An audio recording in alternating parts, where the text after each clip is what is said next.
اور ایک عبد الرحمن بن عوف کی بات بتا دیتا ہوں۔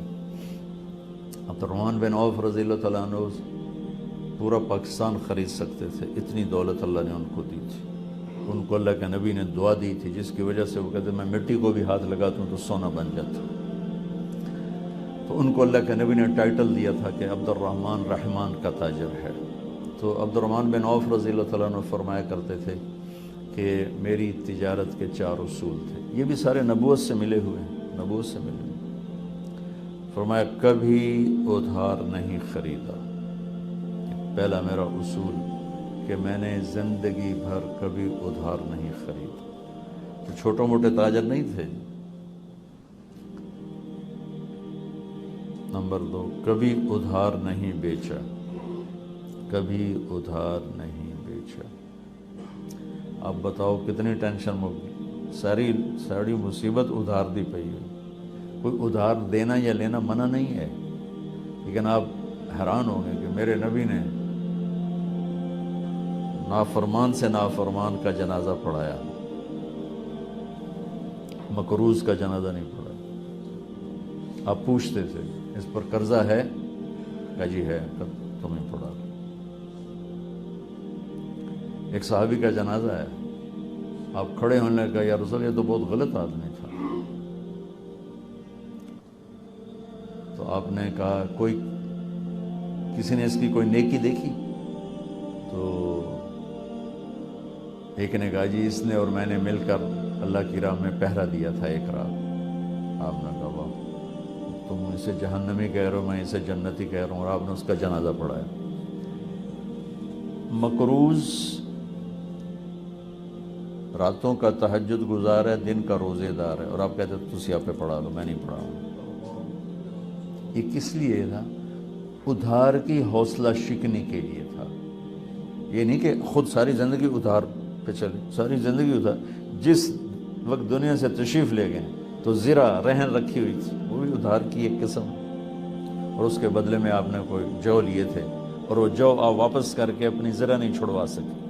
لیکن مقروض آ جاتا بے تو جب کوئی کہتا یا رسول اللہ ایدہ قرضہ میرے ذمہ میں دے گا، پھر آپ اس کا پڑھا دیتے تھے، اور اگر کوئی ذمہ نہیں لیتا تھا تو آپ نہیں پڑھاتے تھے۔ صرف ادھار کی حوصلہ شکنی، چونکہ جب کاروبار ادھار پہ چلا جاتا ہے تو ہر آدمی اپنی حیثیت سے آگے بڑھ کے کام کرنا شروع کر دیتا ہے، تو وہ دھوکے کا شکار ہو جاتا ہے کہ میں بڑا بڑا کاروبار کر رہا ہوں، حالانکہ اس کے تو ٹائر میں ہوا ہی کوئی نہیں۔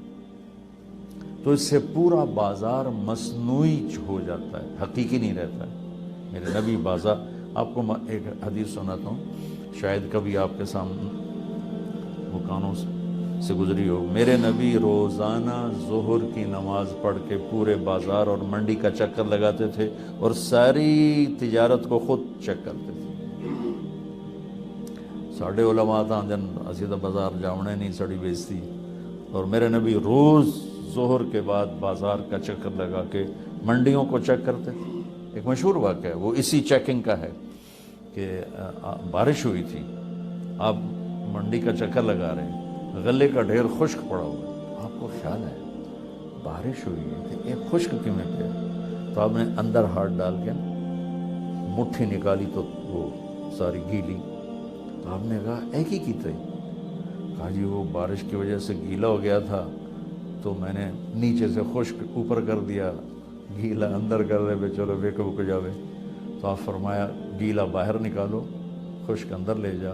پھر یہ عظیم قول فرمایا، من غش فلیس منا، جس نے دھوکہ دیا میری امت سے نکل گیا۔ امت جکڑ دیتا، جس نے روزہ چھوڑا میری امت سے نکل گیا، اے کوئی نہیں آتے۔ جس نے نماز چھوڑی میری امت سے نکل گیا، جس نے دھوکہ دیا میری امت سے نکل گیا، فلیس منا۔ تو بازار کو صحیح رکھنے کے لیے جھوٹ کی، ادھار کی حوصلہ شکنی فرما۔ آپ تشریف فرماتے تھے، آپ نے یوں کیا، اوہ ہوئے ہوئے، ایسے کیا، زور سے ہاتھ مارا، اوہ ہوئے ہوئے، سب ڈر گئے۔ تو اس وقت تو کسی کو ہمت نہیں ہوئی پوچھنے کی۔ اگلے دن ایک صحابی ہیں محمد بن عبداللہ بن جحش ان کا نام بھی محمد. کہا یا رسول اللہ کل آپ نے یہ کیا, اوئے ہوئے ہو کیا؟ کہ جبریل میرے پاس آیا تھا اس وقت اور مجھے کہہ کر گیا تھا یا رسول اللہ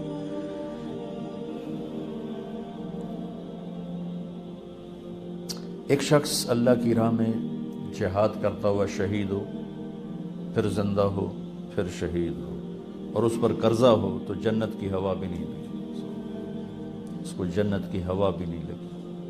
شہادت 2 دفعہ اور ہے قرضہ, جنت میں نہیں جائے گا. یہ کیوں کا؟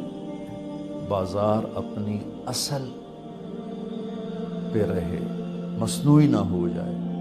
اس وقت تقریباً ساری دنیا کے بازار مصنوعی سٹیٹس پر چل رہے ہیں کہ ہر آدمی اپنی حیثیت سے بڑھ کے لالچ کی وجہ سے, اس لیے مصیبتیں اور پھٹ رہے ہیں. تو عبد الرحمن بن عوف نے فرمایا کبھی ادھار نہیں خریدا, کبھی ادھار نہیں بیچا, کبھی سٹور نہیں کیا. ہوتا نہیں ود رہا نہ بیچا جی ود رہا, وہ پتہ لگتا سارا مول ہی گیا. فرمایا جب بھی مجھے نفع ملا میں نے فوراً بیچ دیا. نفع کے بڑھنے کی امید پر میں نے کبھی مال نہیں روکا. مجھے 1 پیسے کا نفع ملا میں نے نکال دیا. چوتھا, میں نے کبھی اپنے سودے کا عیب نہیں چھپایا. کوئی اس میں عیب ہے ظاہر کر کے, اس میں یہ ہے اب لینا ہے تو اب لے. یہ میرے نبی کی تجارت کا حسن ہے, آپ لے لیں آپ کو بہت نفع ہوگا. تو پوری زندگی کا حسن تو نہ کوئی بیان کر سکتا نہ ہوگا.